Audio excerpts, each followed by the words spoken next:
like I said nung una ko na-post about Marina, it's just high time for Filipino talent to be seen in the world. Kami, when I was in DragCon LA, yung first time ko, yun yung una ko talagang naisip na parang, ito na yun. I have watched Drag Race Vegas live, like, no shade. Really? Yeah, I was like, okay, definitely of course, mas maganda yung gamit, mas marami ostrich feather, ganyan.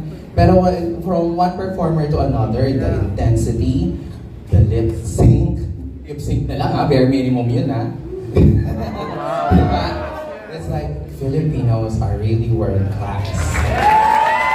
And that's not to say na my point here is that kulang lang tayo sa exposure at yun yung binigay ni Marina sa atin. Na parang